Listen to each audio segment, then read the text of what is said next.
Now, ladies and gentlemen, it's a time, I will say, much most anticipated segments of the evening, a panel discussion.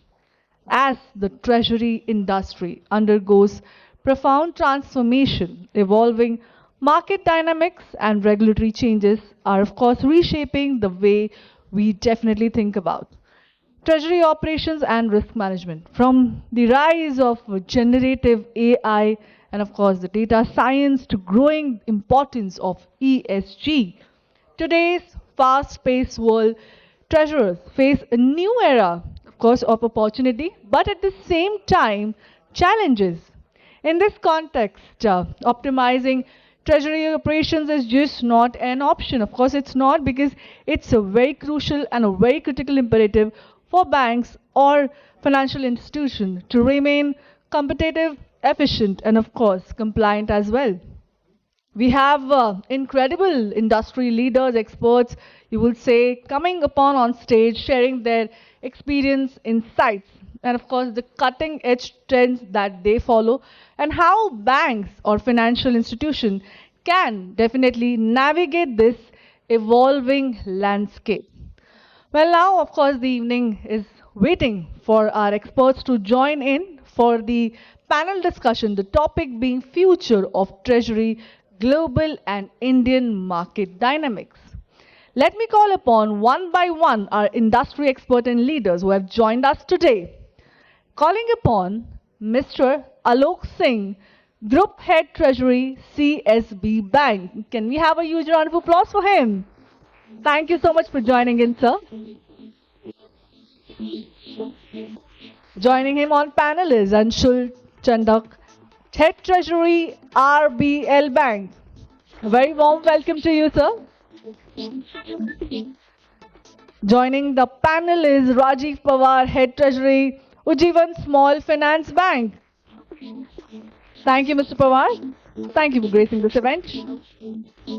Joining this super extravagant panel is Amrender Singhal, SVP Forex, Kotak Mahindra Bank.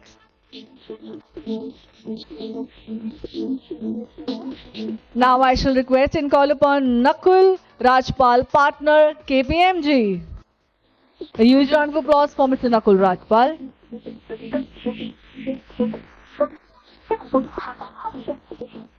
And, of course, we've been joined with Mr. Punit Pushkar Sharan, AGM Treasury, Bank of Baroda. Can we have a huge round of applause for him? Thank you so much for joining in, sir. And, of course, the captain of the ship, our moderator, Jigar, Dedhia, Global Solution Consulting, Treasury and Capital Market, Finastra. Can we have a huge round of applause?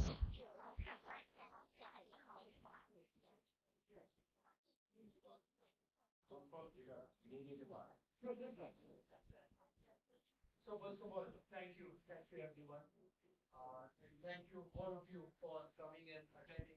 I think you can hear me, or do I need a microphone? Okay, is it better now? So I think so, and as we, I think most of you have been introduced. So I have kind of, uh, I'll be moderating the panel, and again, I'll try to speak as less as possible so that we can hear the experts. But since we have six panelists, maybe I request everyone to keep the answers short and crisp. But I have kind of divided the topics into few parts, right? So again, we're going to talk about macroeconomic outlook and impact on the dollar rupee interest rates, etc. Maybe talking about the new regulations and how the panel sees that they will impact the market, the new trading venues, derivatives, etc. And most important topic is the buzzwords around Gen AI, ESGs, and so on. And I think for me, the last couple of questions are very close to my heart is the evolving the role of treasury with the changes happening in the demographics, the changes happening around it, and financial inclusion. Okay. So I think maybe what we'll do is we'll start with Mr. Rajiv first. But see, overall, if you look at inflation in India is again often originating from two areas, right? High energy import bills and fiscal deficits. And it looks like that US is having probably a little bit softer landing this year, and elections may not matter, let's hope, to the outcome. Now, when you look at even from a considering geopolitical situation, so one question is how do you see what's a view on the dollar rupee? The second is also I would also like to understand if you look at MPC didn't change the rates, but they at least gave a direction that hopefully the rate reductions will start happening. So how do you see that impact the market? Thanks, Jigar. Good evening, everyone. I think the market's extremely confused. We have had ECB cutting rates a few minutes ago, and at the same time, we have data coming from the US which shows that probably the FOMC needs to reverse the cut which they did. So, data is all over the place. The central banks are trying to interpret it as good as us. As far as we go, yes, I think inflation for us traditionally has been driven by fuel prices, and fuel prices have been taking it up. The Ukraine war, unfortunately or fortunately, has been good for us. It has helped us with our fuel prices, so that's kept a tab on the fuel energy-driven inflation. The problem has been on the food prices, and that one very basic things like vegetables. And there's been a huge jump year on year. If you see on the volatile vegetables, 26% up, overall food prices 10% up. So while your core inflation has been okay, other prices also do matter, and we do feel the pinch. Which is why I think what the MPC did when they changed the stance to neutral. So typically, if you think about it, a central bank moving the stance to neutral does not really make too much sense. I mean, they're supposed to be neutral, and they were removing liquidity, so probably they should have gone one step ahead. But even though it's been taken as a very soft or a dovish kind of policy, in all probability they move to neutral. I really don't see them, changing immediately in the next policy to accommodative and a rate cut. Probably it's going to be neutral for a while, maybe a couple of policies, then might be accommodative, and then you might see a cut. So the cut could maybe definitely not December, might be February or even further into April. It's extremely possible. There are a lot of other events. Yes, the US election does not impact us so much. It does impact the US definitely. But overall for us, I think inflation still continues to be a worry. We need to be careful about that. The government fiscal deficit is not so much of a concern. I think they're taking good care of that. But overall, the changes which we have are more closer to us. The MPC itself is going to change. I think you might have a new RBI governor as well. So you will require the new members and the new governor coming in time to settle down before they can take a call on rates, I think. Thank you, Mr. Pawar. Maybe Ms. Anshul, if you could like to add anything on top of. So, I completely concur with Rajeev. So some perspective on, you spoke about fuel inflation. So back in 2013, our subsidy bill for fuel was about 1 lakh crore, which was about 1% of GDP. Today, as we speak, at about 20,000 crores of fuel subsidy, it's barely 0.01%. Right, so the impact from a fuel perspective standalone is very limited. This is thanks to some of the government policies that we've seen how they have plugged the leakages. One example of that is the Ujjivan scheme for women on the subsidized cylinder. So that is one perspective, and two, of course, the bilateral deals done with few countries on the fuel prices have also helped us save some money. Leading to what does on soft landing in US. Honestly, outcome of elections, I think in short term, very difficult to say, but in long term, from a policy decisioning standpoint, I think will have a lot of impact, and that we have to recognize. But from a dollar rupee perspective, I think we've seen intervention on both sides with 700 billion plus reserves with us. I think there is enough and more cushion. Rupee has broadly remained in the EM bucket performance, and I think we will continue to see regulatory intervention on that side. On the rates, I completely agree again on Rajeev's point that I think it's too early for us. We will have to still see print on inflation numbers continues to be a little high, and it's more linked to food. So maybe first steps towards CRR cut and then eventually leading to rate cut towards Feb or March is more likely scenario for us. Thank you. Maybe Mr. Amrender, if you would like to add anything, maybe on the Forex side, on the dollar rupee. Yeah, so we've seen dollar rupee has been pretty range bound for quite some time. So RBI, has been recently said RBI has been intervening on both sides, and it's ensuring that there's no much volatility in the currency. Recently, we saw 84 getting breached. I think that's largely because we've seen good FPI outflows from the equity segment. October alone saw almost close to $8 billion outflows. I think that's the highest outflow that we've seen in this in a month in this calendar year. I think that money was largely chasing China, where we've seen Chinese stock markets again booming post the central bank announced stimulus. So I think dollar rupee will, I mean, as our co-panelist said, I think it's expected to remain range bound. Only risk to dollar rupee is crude prices if they really shoot up higher. But we've seen, despite all the tensions in the Middle East, dollar P has not, gone above 80.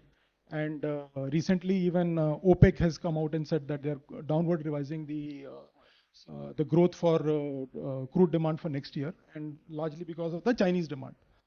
And even, I mean, on the Israel war front, so the Gulf countries have urged US not to attack the, Iran oil facilities, because they fear that their own facilities could get harmed in the crossfire. So not expecting crude prices to move significantly higher from here. Even US, I don't think, doesn't want crude prices to move higher, because then their inflation gets hurt. Okay. So I think dollar rupee most likely to be range bound. Thank you. Thank you for your views. So I think from macroeconomic inflation rates, now let's move to the regulation side of things, right? So again, this year started with a significant change to valuation norm for G-Secs. More of your portfolio is now mark to market, and the rules moving investments to HTM and back are again getting stricter, because I remember in 2001 when the rates were falling, I think a lot of banks moved their portfolio from HTM to AFS trading and sold those. Now, maybe question is more, Mr. Punit, from your side, since you come from one of the biggest PSU banks managing the IT for them, were your systems ready to adopt such change? Do you see that has changed anything on the market side? How do you see the next steps, etc.? Thanks. So there are two things that there are two parts of this. One is the regulation change, which has changed the market dynamics and the way we operate. But there was a hidden side of it, which was the systems to be ready to face this challenge. Thankfully, uh, Bank of Baroda and most of the industry leaders took the right stride, and we were actually ready with the changes in the system. It was actually a major change in the system, but we were ready with the changes, and on first of April itself, we were able to migrate to the complete new norms. And as some of you might know, that Finastra is the service provider for the treasury solution that we use. So we were able to do the changes in the system pretty well in advance, tested it well in advance, and we were fully prepared with it. Although we had doubts in our mind whether we'll be successful or not, but you know, we were pretty successful in migrating to the new norms on the day one without any problems. Now comes the second issue of the way you said that in early 2000s, the way we transferred everything into AFS and then used to sell everything. Yeah, I can remember those days when you could used to get a call, "Arey, aaj kitna profit karoge?" So that time the profit was not dependent upon it was simply dependent upon how much will you sell today. So from that regime to this regime, where everything is mark to market, and the ability to make profit is purely dependent on your view on the interest rates, your risk management practices. This is a very, very welcome change. Apart from that, the ups and downs that we used to see in the profits of the banks due to change in the interest rates will not be there anymore. Not on the bottom line. Yes, the net worth of the banks will increase or decrease, but P&L will not be affected. Although that there are analysts who are able to read everything very well, but for the market as a whole to read the balance sheet of a bank, just seeing that from 2,000 crores to 17,000 crores, it makes it used to make a lot of difference to the, a layman. Even for a layman now, it will be very transparent as to what exactly has happened in the bank. So I said yes. I'll say yes. It is a very welcome change that RBI has come up with, and I'm thankful to Finastra for the help they have extended in, on the technology side for making us ready for, facing the accounting and other things in this. Thank you. Thank you, Mr. Pawar. Thank you, Mr. Sharan. Maybe Mr. Rajeev, if you would like to add anything, what do you see as the next step in these regulations, etc.? Do you see something forthcoming? I think there will be, but before that, I must add the change was pretty massive for us. I mean, we're a small bank size-wise, Ujjivan, but I think there were larger banks, and we were in touch with them. Quite a few of them were petitioning the RBI not to have it on 1st April and postpone it by a year. And our guys really worked hard on it. Our Adesh, my chief dealer, sitting here, I think they worked day and night. A few hundred deals that we had to put on, or a few thousand deals, I don't remember, to make sure it went through. And the rules changed a lot. How you look at it, how you amortize it, make sure the flows go through. And there was a lot of stress, obviously, with your vendor as well. Make sure that no, this was not included in the BRD. This is not part of the SOW. So it was back and forth, and they knew you had a deadline. So there was no way that you could go away from that. So it was literally like a gun to your head, but it went through well. There were positives. I think obviously HTM book, you can't sell down, so you can't book profits. But it's become more transparent. You can carry non-SLR in it. So I think that's helped. Non-SLR markets got a leg up, I think, this past few months. So that's helped them a lot. There have been other changes. For example, on the H50 book, you don't have the 90-day holding period, which to my mind is good and bad. I think it gives you some efficiency or some discipline by having a 90-day thing. That's gone away. But overall, I think it's become a slight bit of lazy trading, you can say, because you're not so much driven that you have to buy a particular security, move it out, sell it in 90 days. That's gone away. There's more transparency, which is there. Probably, I think the HTM book, I think the RBI senses they probably would want to eventually, I think some years down the line, make it completely mark to market. So, there are many banks, many of the foreign banks who operate in India. I worked with some of them. They don't even keep securities in HTM books. All this kept in the AFS book, so that you have that flexibility. So that's what they probably want to aim towards. You're going to have those changes coming in. So whatever value you see in a trading book or what you see in a treasury book will be actually reflective of the values of securities which are. So that I think is overall it's a positive, and it's something which has to, the new accounting norms which are coming, which have come in, it is sort of aligning with them now. So it was, I mean, given that it's going to happen. Sorry to jump in. I mean, I think the disclosures become more at par with the global practices, and I think that in long term really helps to attract, further foreign inflows in the sector. So I think that way it's a positive step towards, kind of, long term transparency that it brings in the market. Thank you for that. But I think when I take this feedback as a vendor, I think Mr. Pawar did mention that some vendors were saying that it's not included in the BRD, whereas Mr. Punit said we were ready. So I think as a vendor, we missed the opportunity to make money. I believe. I think with this change, we missed the opportunity to make money. But I think that's on a lighter side. But now let's move to the new trading venues and derivatives, right? So again, GIFT City has taken over Nifty Futures. INR derivatives, I think she's also recommending to move trading onshore. NSE did launch some weekly futures contract as etc. So maybe Mr. Alok, you have been sitting quietly. So let me go to you now and see, do you see an uptick in interest for trading currency futures, options, more derivatives contract in the pipeline? What do you think? Hi, good evening and thanks. So let me start. Why do we need these options or futures, and why do we need exchanges? So when you're trading cash, you literally are bound to one side. You cannot short. I mean, you can find ways to short, but you cannot actually short. So as if you have a smaller book, I mean, which you can equally, liquidate given the liquidity in the market. So it's easy for you. But as with the bigger banks and bigger NBFCs, bigger mutual funds, bigger insurance companies, bigger HNIs, so then when they are running bigger, larger portfolios, they need instruments to hedge themselves, or to when they are, I mean, when the market turns, they need something to go and take the other side, a position on. So having said that, you have seen, I mean, since the options or say futures volume have grown, SGF Nifty is getting a very tough competition from our gift city.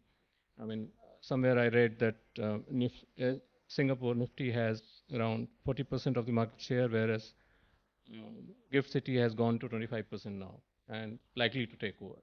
You know, so that kind of demand is there. I'm not saying that it's not because of we haven't given any incentives. We have given tax breaks and all those things.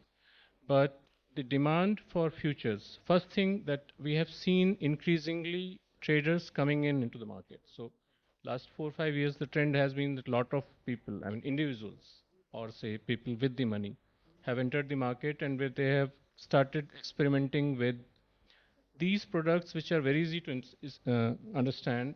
They are standardized, they are on the exchange, and you just get in and get out and you make money. So we have seen volumes grow. I mean, 400 odd lakhs crores is the uh, market cap of currency future options. So you can imagine. I mean, it's like almost the NDTL of the banking sector in India. So that kind of exposure and that kind of participation you have seen. So the changes that you said, I mean, whether recommended or not, have been good.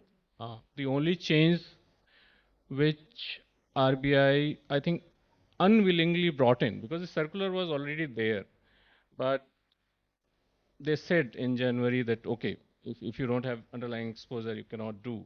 And that did hamper the volume, but I think after that the volume has grown slightly and it will further pick up. I am very optimistic on the derivatives market growing in India and more products being in. Thank you, thank you. Maybe anyone, Mr. Anshul, if you would like to add from your side. Absolutely. So some bit of volume moved into FCY sort of pairs because this restriction was more from a FCY INR, where one leg is in INR. So that's there. But I think we've seen a lot of pickup of volume happening on option side, particularly when the structured products have been allowed. So there's a lot of demand from the IT companies or companies which have clear visibility of dollar revenues from a long-term contract perspective. So I think some of those structures have started to do now very well. And we also saw in the previous session that the bond fra market has really grown very well over last 12, 18 months. So some of those products have done well. And I think that market, of course, with the history of what happened, in between 2007 to 10, is growing a little slowly. But I think slowly, I think a lot of sensible, moves have started to happen from corporate treasury as well as banks, and the market has now started to expand. Thank you, thank you. Again, I was reading in April, May or somewhere, and they were saying that if you look at the overall derivatives, and that of course includes the total F&O market of the stocks as well, but I think India was probably doing 70-80% of the volume across the globe, right? So again, I think the overall penetration has gone up. But I think I see this from a vendor perspective. See this as a big opportunity from our side because again, most of these products we support out of the box. Now again, maybe let's move from banker to a consultant, right? Automation, and we now we'll talk about the new trends and etc. But automation, digitalization, paperless treasury is the future. What do you think? Where you must be seeing a lot of banks and even people outside banks coming from KPMG. What do you think? What are your thoughts on? Thanks, Jigar. So essentially, what we are seeing right now is, regulation is constantly evolving. Markets are very, very dynamic, right? And in some sense, technology has advanced in a lot of areas, but a lot of banks are still facing a lot of challenges in evolving technology as rapidly, especially on the treasury side, right? A lot of banks in India have extreme legacy solutions. And that is where, now if you look at technology just as what it exists, right? Even what as individuals where you can use Gen AI, where you can use automation in almost everything. People expect that from any technology that is being deployed in a bank, right? However, given the way it is structured today, there is a lot of gaps that we see, right? There are a lot of either due to multiple systems or due to, legacy issues that have lasted over there for very long. And what we are seeing in the market is a very strong push using new technology to plug in these gaps, right? Whether it's, putting through STP, ensuring that there is each step of the process is digitized. We are using digital signatures everywhere. We are using auto reconciliation rather than, put 20 people to reconcile things, especially in larger banks, right, which have global presence. And similar things with some of the Indian banks as well. And that's where a lot of the efforts are going in right now. It's also ensuring flexibility on solutions, like sir said, right? You are looking at things like BRD and evolving and putting in requirements, and then somebody building is now archaic, right? We are now looking at new gen solutions where the users themselves should be able to create such changes, right? Whilst the accounting change was a large change in the sense that it impacts your accounting calculations, it impacts your workflows, it impacts your classification. But at the end of the day, it should be just configuration related changes. And if I take it even a step further, it is something that, eventually I should be able to ask a bot saying, can you make these changes? And it should suggest me where I could make those possible changes. That is where we are seeing a target set, but obviously there is a large gap where correctly so a lot of the banks are right now investing in putting in these, at least the basic automation blocks out of the way. Thank you. And maybe Mr. Sharan. So, so as far as automation and going paperless is concerned, both the technology as well as the infrastructure is available. The problem is bankers like us who have been, 25 years in the bank, we find it actually a bit difficult not to see the paper. So that may be one of the reasons. But if you see in my treasury, there is almost 100% automation, 100% STP, except for the OTC deals. There is absolutely nothing which is manual.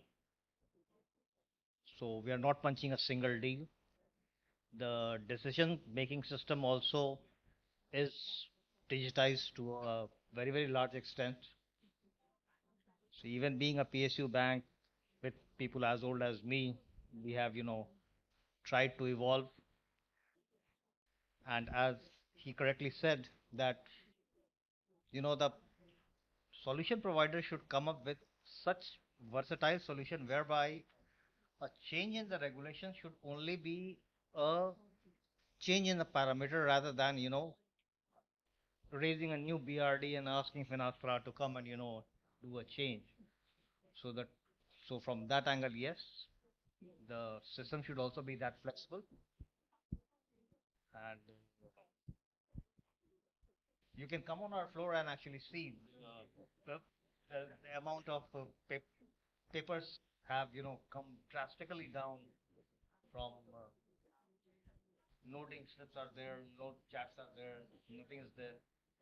Yeah, we do see some reports. We would like to see it in physical form, but apart from that, yes, digitization has changed my bank to a large extent. Yes. Thank you. Thank you. Now let's move to the favorite topic of everyone, right? Gen AI. And again, I used Prasad and Gen AI to prepare these questions as well. So again, Gen AI is the buzzword. But I mean, I was largely surprised when they gave me a tool called Copilot. It's a Microsoft, this one. Now I do not reply to emails. I just put my thoughts and Copilot formats it for me and sends these emails, etc. So again, I think Gen AI has been the buzzword. I was talking to a friend of mine in one of the treasuries, and he was saying that they put in lot of these structures into an LLM model, and he says then based on the client profile, the bot used to suggest what structure should be offered, etc. But I think what do you think? I mean, maybe let's go to Mr. Alok now and see how do you see some changes or impacting treasury? Do you see some use cases around Gen AI? So I think Gen AI is the next in thing. We like internet was there. Everybody, I mean, I cannot repeat it. It's obvious. How the penetration will happen? Let me compare with my experience in US and what what's happening here. So probably they started few years, 4 or 5 years ahead of us. So uh, I had a app from JP Morgan, which what you said is used to give me everything auto-generated. So suppose I had 5 stocks in my portfolio, it will analyze it, it will say, go from here to here, reduce this and do this. And it was on a push of a button. So, I mean, it's not like I need to send my portfolio Excel sheet to someone and then he will analyze and he'll give it back to me. So you just open the app and, and just to let you know that JP Morgan is one of the banks which is ahead in this field by others by many, many miles. So they have put in a lot of effort. And those who have been involved in trading, they must be using Bloomberg. And you have seen Bloomberg adapting to these triggers and, the technical analysis part of it, if you use it a lot. So it has become more intuitive and more, what I say, friendly to you in terms of suggesting, indicating. So that's probably is the way. We cannot reverse it back. We are moving in that direction, and banks at different levels of technology upgradation are doing it in one form or the other. Here in retail banking, we have already seen bots and other things coming up. In wealth management section, we haven't seen where Treasury is involved. I mean, Treasury and wealth management. We haven't seen yet, larger banks, there are some apps which do talk in that sense, but larger banks reaching out to their clients and providing such solutions, we are still probably evolving, but we will reach there. There's no doubt. Maybe Nakul from a consultant perspective. Sure. Yeah, Jigar, so I think it's a very inward. We've seen all sort of discussions from that we won't need people in treasury anymore. And as you said, right, can it suggest a structure automatically? But honestly, where we've seen, and we obviously have these discussions, but where we've seen success with Gen AI in treasury is slightly smaller areas, where we've been able to, at least do POCs and been somewhat successful on those areas. Largely on the back office side, where we look at automation of reconciliations, and ensuring that you need fewer people. You still need people in back office, but you need fewer people to clear, reconcile, and if there is some amount of manual documentation, inflows, outflow of communication, all of that can be automated. That is where we've seen some amount of success. Another area where we've seen a moderate amount of success in corporate treasuries is on cash flow optimization, or even in some of the larger banks have tried it on liquidity optimization, which is linking your liquidity inflow outflow, because you have a lot of daily data available of how liquidity has been moving under various market conditions, right? Whether it's FX movements, macroeconomic factors, and can you sort of optimize that without truly understanding, or at least what a human cannot perceive? Can an AI give you some sort of indication of what is happening? And the third area is more on the technology side, which is ensuring that treasury or any system for that matter is up and running more often. So can we use AI to ensure databases are up? Can we use AI to ensure that if I need to create a new screen, it's an easier mechanism of doing it? Those are the three honest areas that we've seen where we've had limited amount of success till now. Obviously, it's an evolving field. People are also expecting like a chat GPT where I can ask my treasury system what is happening and it should give me an answer. But we've honestly not seen too much success in those areas as of now. It's an evolving area where possibly that is future. But I think that's for everybody to imagine where it. Do you have Gen AI built in? Like you prepared like 1, 2, 3 like proper answer something? Yeah, that wasn't my answer. The chat GPT. I think again now let's move to the ESG, right? This sustainable development goals. I think India wants to reach net zero, I believe, by what 2050. I think, and again for the developing countries, it's always been a challenge. And I'm not going into the ESG topic in general, but how do you see, maybe from your perspective, Treasury can contribute to this kind of ESG goals from a bank perspective as well as from a broader India perspective? No, so I think it's been quite clearly proven that ESG is primarily driven by where investments are going in, where money is flowing in, and that is where the concept of green bonds has come in, right? whoever is investing is now very, very conscious that this money should not leave a carbon footprint, or at least a lot of investors are very conscious of it should not leave a carbon footprint.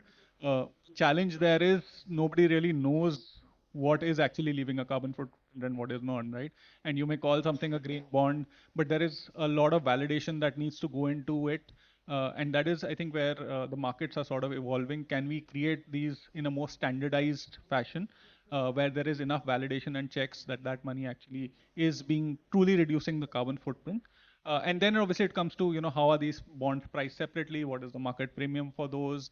And how are we on a regular basis ensuring? So a lot of the work we do on green bonds is ensuring that where the money is getting utilized is correctly getting utilized, and doing all of those audit and ensuring that it is truly reflective of market conditions.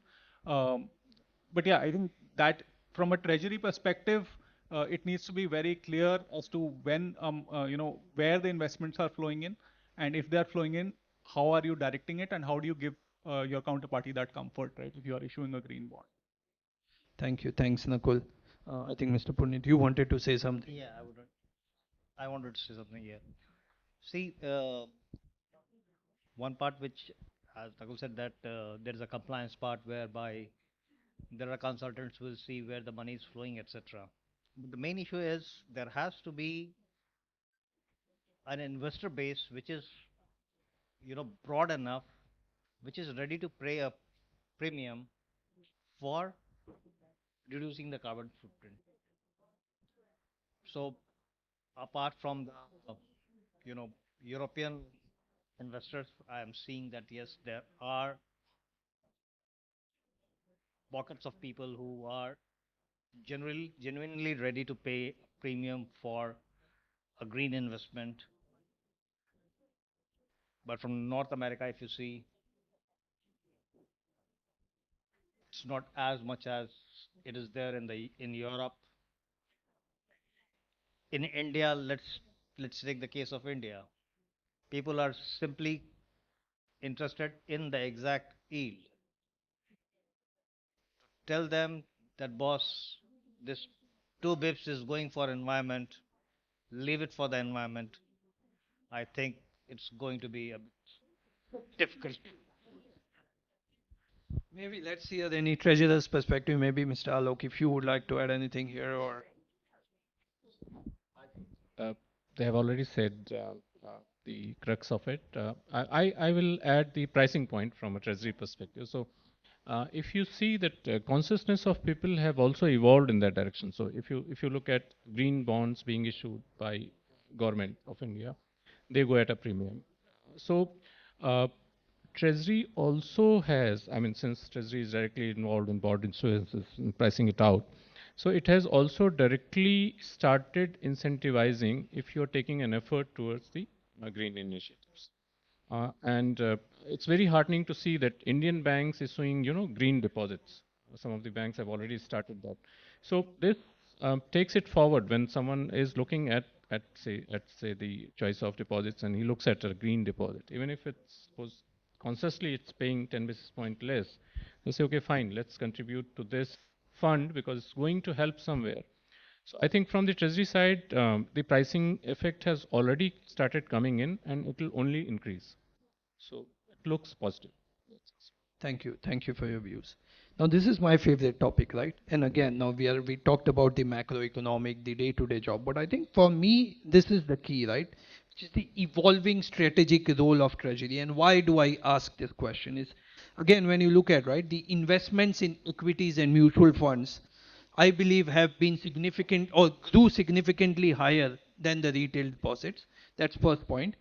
The second is again, when I look at my children, right, and again, Gen Z, when you talk about bank deposits or something, I think their thoughts are totally different, right? So they are looking for savings and investments opportunities beyond traditional banking channels. Now, this will eventually reduce the LCR as well. So maybe let me go to Mr. Amrender and see how do you see treasurer's role changing in these scenarios?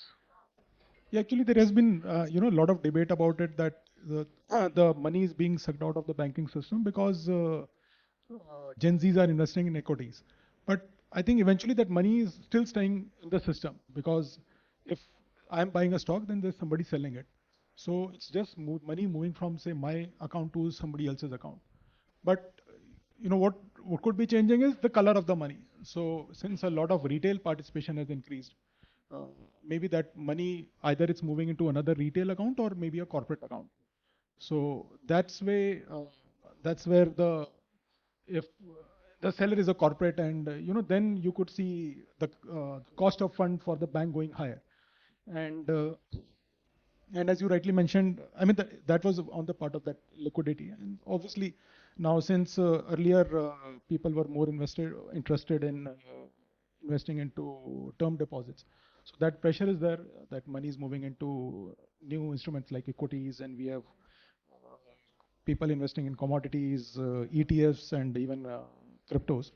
So I think I mean, RBI has been highlighting that the credit growth has been higher than deposit growth rate. So I mean, as Treasury, will need to ensure that cost of funds remains lower by being more proactive.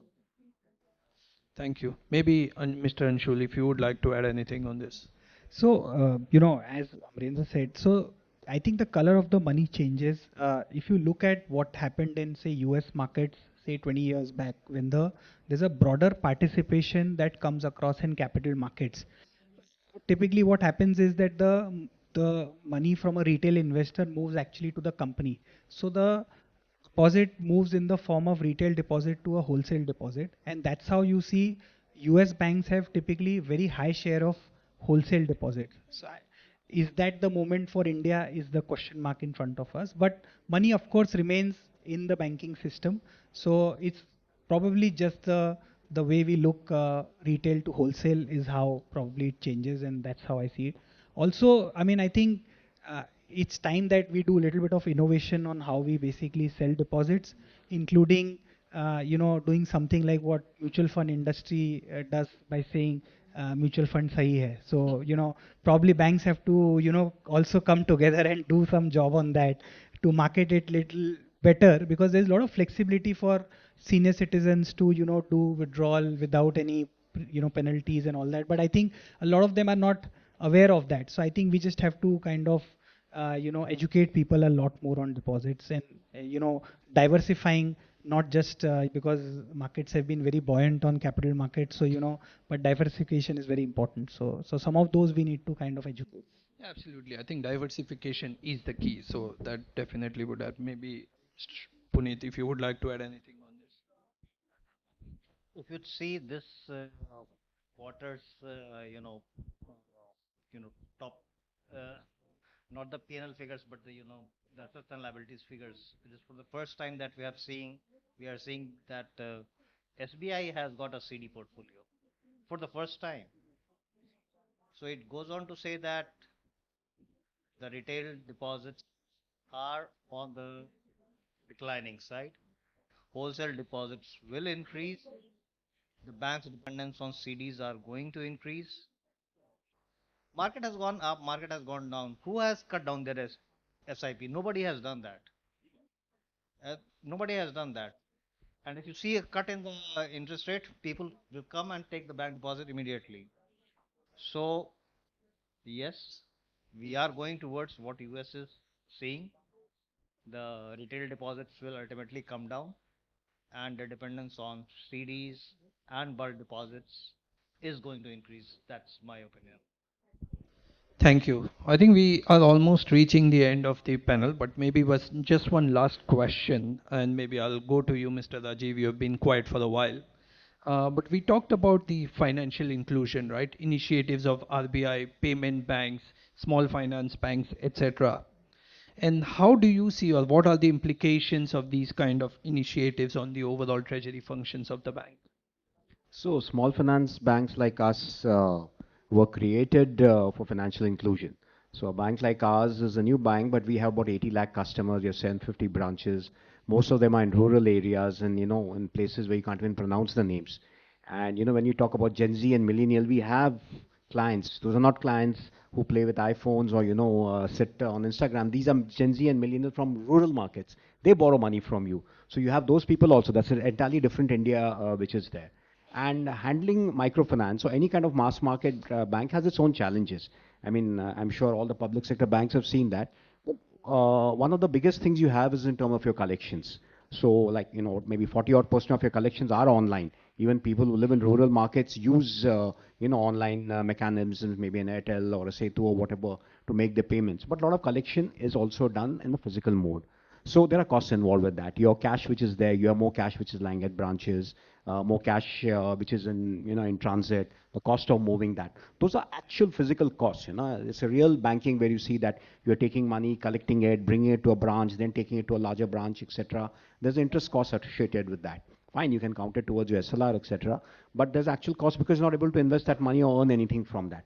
That's a cost which comes into you. The second thing happens is that, as everyone mentioned, that more and more you will rely on wholesale deposits. Yes, we have a lot of retail deposits, but there are many banks who need to initially, when they start off the newer banks, they rely on wholesale deposits. Wholesale deposits are typically chunky. When they're chunky, they impact your LCR. So when they come in and when they go out, there's impact which is on your LCR. You got to provide more for that. LCR is basically the money which is going to go out in the next 30 days.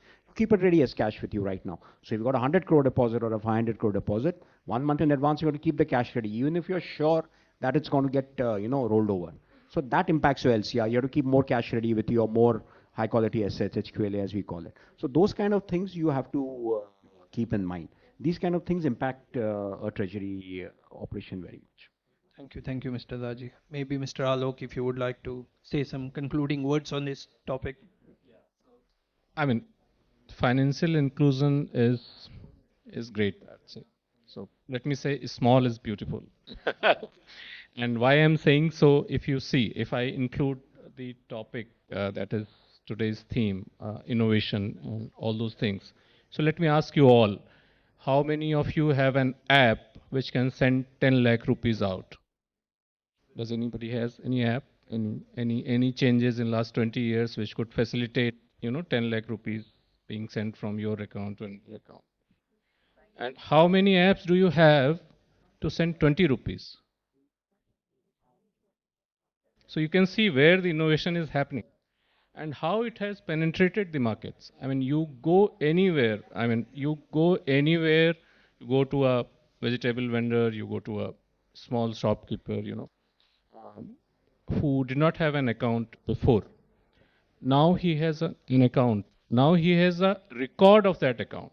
So he has a cash flow with him.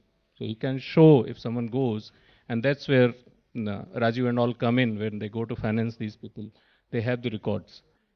And on those records, you can build credit and it goes on and it goes on. So financial inclusion is something which must happen. It's still very less penetrated in India. We need more and more innovation to reach out to them. Government of India, along with, I would say, many public sector banks, are doing a great job. I mean, you can imagine 500 million Jan Dhan accounts getting opened and the kind of cash flows they are having among them. So one of the largest bank made a statement when they were surprised to find out how much money they had in the Jan Dhan accounts. So, like I say, I'll conclude, small is beautiful. Thank you. I think the bell rang and we finished on time. So thank you everyone for this. Anyone maybe from the audience, any questions, anything anyone would like to add?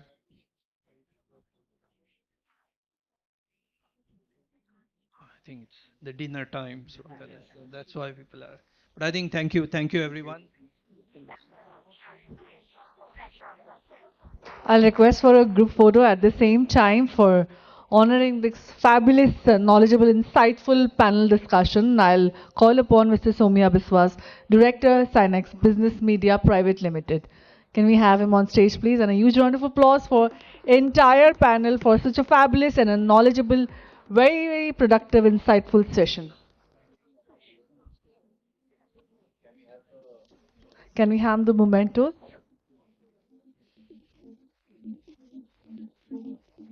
Firstly, I'll request and call upon Mr. Alok Singh, Group Head Treasury, CSB Bank, to accept the memento.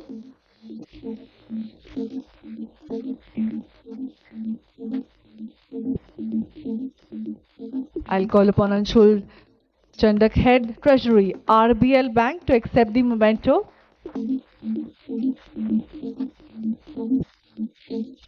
Requesting Rajeev Pawar, Head Treasury, Ujjivan Small Finance Bank, to accept the memento from us.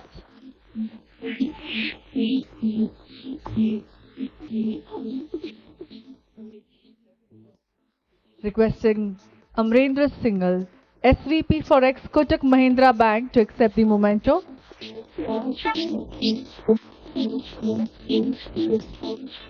Calling upon Nakul Rajpal, partner, KPMG, to accept the memento.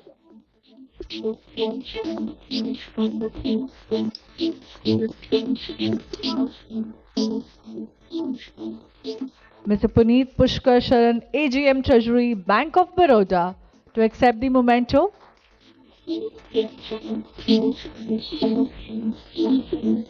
And of course, a very fabulous moderator for this session, Jigar, Dedhia, Global Solution Consulting, Treasury and Capital Market, Finastra. I'll request everyone for a group picture with their mementos.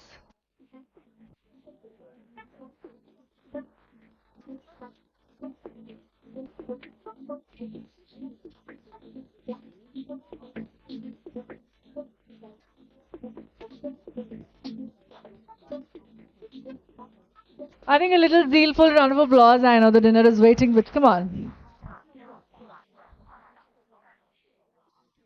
Well, ladies and gentlemen, once again, thank you for joining us, and thank you so much, all gentlemen, everybody. A fabulous discussion.